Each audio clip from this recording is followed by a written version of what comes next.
आप सबका हमारे चैनल में स्वागत है।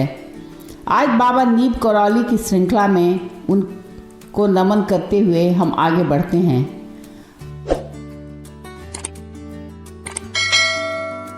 बाबा नीब करौली आध्यात्मिक महामानव थे। वे वसुधैव कुटुंबकम के पोषक थे। उन्होंने पूरे विश्व में एक बृहत भक्त परिवार का निर्माण किया। उनके इस विशाल एवं विश्व व्यापक परिवार में अपना निजी लघु परिवार भी समाहित हो जाता है। बाबा में भेद दृष्टि थी ही नहीं। संभवतः इसी कारण उन्होंने इस लघु परिवार की चर्चा भक्त समुदाय में कभी भी नहीं की। महाराज जी आंतरिक अथवा बाह्य जगत में जैसा भी परिवर्तन चाहते थे करने में समर्थ थे। वे अपने आप को किसी भी रूप में दर्शा सकते थे। अपनी लीलाओं में वे अपने आप को विभिन्न रूपों में दर्शाते रहे। महाराज जी राजकोट छोड़ने के बाद बवनिया के लिए प्रस्थान करते हैं।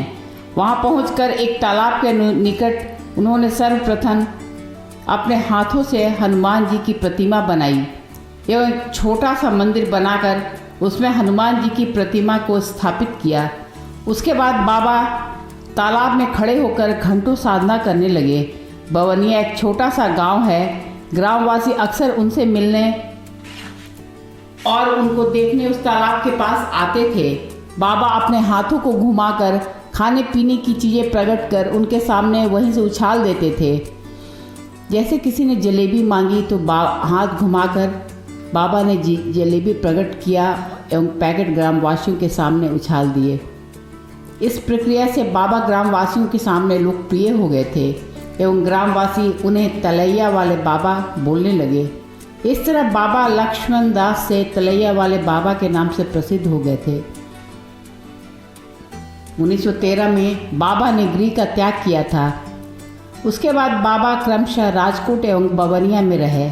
इस बीच बाबा ने कठिन साधना की एवं अपने मानव जीवन में हनुमान जी की वे सारी सिद्धियां को जीवंत किया। बाबा ने इस मानव जीवन में उन सारी सिद्धियों को बार बार प्रकट किया जिसे देख अन्य लोग उन्हें हनुमान जी का अवतार मानते हैं। आगे हमें भी इस वीडियो के माध्यम से उनकी सिद्धियों की चर्चा करने का सौभाग्य प्राप्त होगा। अब देखते हैं ये सिद्धियां हैं क्या। सिद्धि अर्थात वह आध्यात्मिक परालौकिक शक्ति जो चिंतन मनन योग साधना से प्राप्त की गई हो। इन सिद्धियों को प्राप्त करने के लिए वह साधक ब्रह्म के अलौकिक शक्तियों से जुड़ जाता है। माता जानकी ने हनुमान जी को जो अष्ट सिद्धियां प्रदान की थीं वे इस प्रकार हैं: अणिमा, महिमा, लघिमा, गरिमा तथा प्राप्ति, प्राकम्य, इशित्व और वशित्व। अणिमा जिसका अर्थ अपने शरीर को अणु के समान सूक्ष्म करने की शक्ति से है। जिस प्रकार हम अपने नग्न आँखों से एक अणु को देख नहीं सकते, उसी तरह अणिमा सिद्धि प्राप्त करने के पश्चात दूसरा कोई व्यक्ति सिद्धि प्राप्त करने वाले को उसके इच्छा अनुसार नहीं देख पाता। दूसरा है महिमा। अणिमा की ठीक विपरीत सिद्धि है महिमा। साधक जब चाहे अपने शरीर को असीमित विशालता प्रदान करने में सक्षम होता है। वो अपने शरीर को अपने इच्छा अनुसार किसी भी सीमा तक फैला सकता है या बड़ा कर सकता है। गरिमा इस स्थिति को प्राप्त करने के पश्चात साधक अपने शरीर के भार को असीमित तरीके से बढ़ा सकता है। साधक का आकार तो सीमित रहता है परंतु उसका शरीर इतना बढ़ जाता है कि उसे कोई व्यक्ति हिला भी नहीं सकता।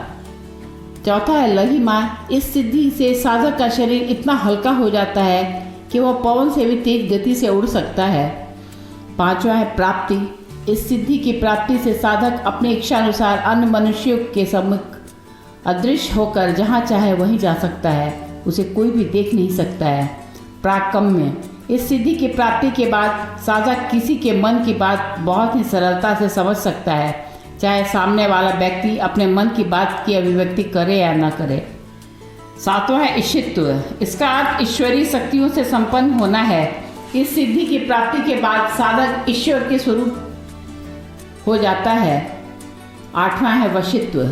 वशित्व प्राप्त करने के पश्चात साधक जिसे चाहे उसे अपने वश में कर सकता है। बाबा को ये सारी सिद्धियां प्राप्त थी जिसे हम बाबा की श्रृंखला में बार बार देखेंगे।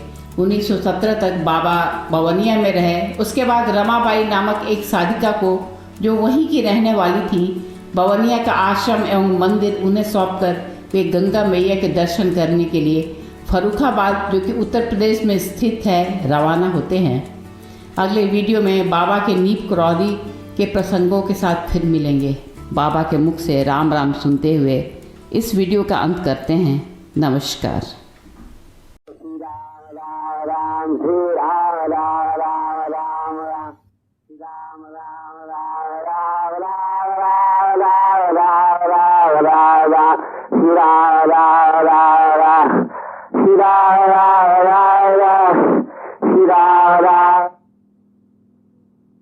Shri Ram Ram Ram Ram